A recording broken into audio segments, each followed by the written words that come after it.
$23,000, which means that they are taking $6,000 out in debt to afford these $29,000 weddings. According to the Knot, the average cost of a wedding in 2022 was about $30,000. And that doesn't even take into account things like the bachelor and bachelorette party, engagement rings, and the honeymoon, with the costs quickly adding up.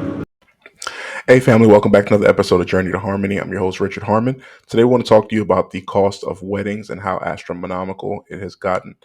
So while inflation is taking over in a lot of different places, we can see that definitely in the cost of weddings. I'm going to go ahead and play a video here shortly, and we'll come back and talk about this. If you're your first time joining, please like, share, and subscribe. Go ahead and watch the video, and we'll come back and analyze it from there. Largest budget, I would say, probably around $300,000 right now for 150 people. So what is the average cost of a wedding in 2023? I would probably say our average right now is in that $65,000 to $75,000 range in Nashville. Yes. 65 grand. 65 grand. Is that normal? Bite your tongue. Like, that's so much money. It is. Well, I mean, I would say 7 years ago, that was half of the cost. Miller points to inflation and supply shortages for the sharp rise in cost. And there's nothing quite like the price tag to bring couples back down to reality. Meet Angela and Chris Winder, who got married this year after 7 years of dating. How'd you guys meet? The most romantic way to meet on Tinder. We both swiped right.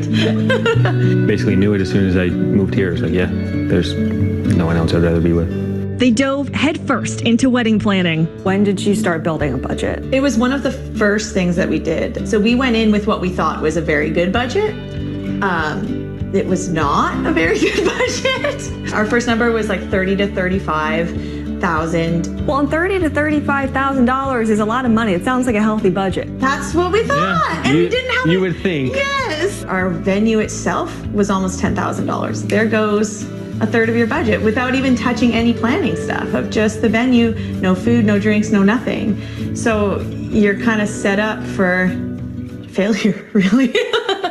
And getting to that magic number is hard. I have a 3-step method for people trying to save for their weddings, but also afford their lives in the meantime. Step 1, figure out how much you can afford to put towards your wedding every month, and then automate a deposit to a high yield savings account. 2, figure out how much other people are going to be contributing. Oftentimes parents will contribute, grandparents. What's that exact number? 3 is what savings you already have that you can put towards the wedding. All right, so there we have it. So $65,000 in Nashville seems to be a pretty normal number. This first couple said that they had about $35,000, thinking that would be enough, and realizing that that was not even close to what was needed. For this, I think this channel focuses a lot on how we can build wealth and how we can be able to grow and develop our families. So for those of us who are out there, this is an opportunity, right? So if you're a photographer, photography a lot of times can charge for weddings anywhere from $5,000 up to like $20,000 or $30,000, depending on the size of the wedding. If you make cakes, if you are a chef, if you cook any of these things, these are opportunities for where people can come to bid for your services. If you're not looking to do your own business, you can also partner up with a particular company or a particular chef, and then be able to partner with that person to be able to grow your wealth that way.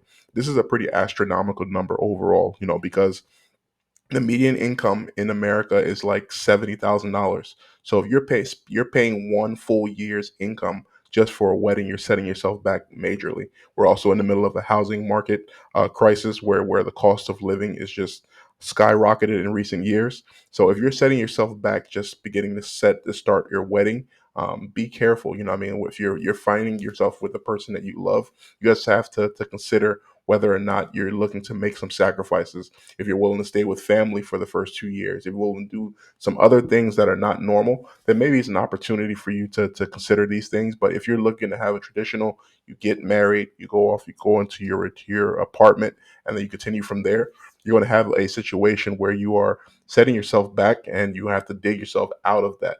The woman in the beginning said that the cost that people are saving is about $23,000, and they're putting $6,000 onto their credit card. And that's a high yield in this particular environment. You're paying higher rates You're paying, you just continue to pay and pay and pay. And if something happens in this particular economy, you're looking at a rough situation. Nevertheless, marriage is a beautiful thing. And if you find the person that you're supposed to be with, it's definitely an opportunity for the both of you to grow. But look for opportunities where are not not mainstream, I guess is the way of considering it. If you are part of a church, you can speak to your church about having that particular event. A lot of times they'll have a hall or something related to that. Think about considering an outdoor wedding. Have it maybe on a Sunday or a Friday to help to reduce the cost, which would reduce it significantly.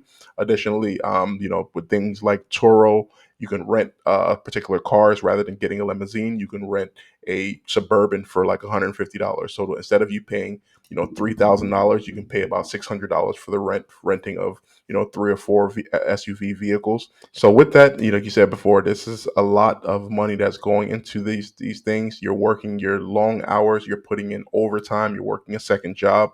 Consider these things and these aspects on what is most important, whether it's the wedding or it's the marriage itself, and go from there.